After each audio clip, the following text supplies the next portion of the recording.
அரசின் நலத்திட்ட உதவிகளை பெறுவதற்கு ஆதார் அட்டை கட்டாயமாக்கப்படுமா என்பது தொடர்பான வழக்கு 5 நீதிபதிகள் கொண்ட அரசியல் சாசன அமர்வுக்கு மாற்றப்பட்டுள்ளது.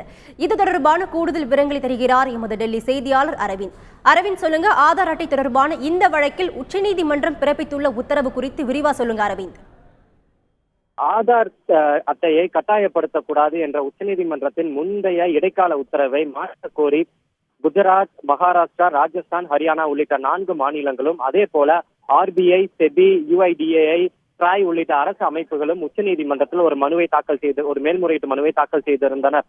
இந்த மனுவானது உச்சநீதிமன்ற நீதிபதி செல்லமேஸ்வர் தலைமையிலான அமர்வு முன்பு நேற்று முதல் விசாரிக்கப்பட்டு வந்தது.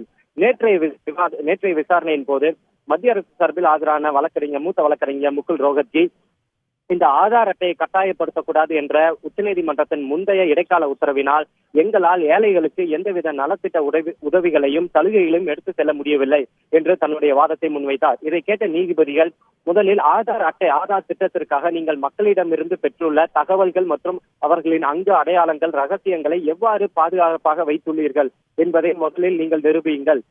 மேலும் இந்த ஏழைகளுக்கும் அவர்களுடைய ரகசியங்களை காப்பதற்கான அனைத்து உரிமைகளும் உள்ளது.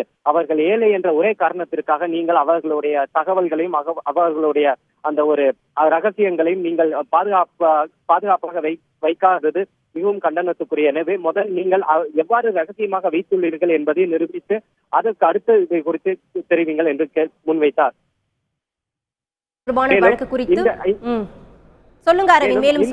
மேலும் இன்று அந்த வழக்கு தீர்ப்பு வழங்கப்படும் என்று நேற்று அறிவிக்கப்பட்டிருந்தது. இன்றைய தீர்ப்பின் போது இந்த வழக்கு இந்த புட்டாசாமி முன்னாள் கர்நாடகா நீதிபதி புட்டாசாமி தொடர்ந்த வழக்கு எவ்வாறு 5 நீதிபதிகள் கொண்ட அரசியல் சாசன அமர்வுக்கு மாற்றப்பட்டுள்ளதோ அதே போல அந்த 12 மனுக்களும், இந்த 4 மாநில அரசுகள் மற்றும் அரசு அமைப்புகளின் வழக்குகளும் மனுக்களும் 5 நீதிபதிகள் கொண்ட அரசியல் சாசன அமர்வுக்கு மாற்றி உத்தரவு பிறப்பித்துள்ளனர்.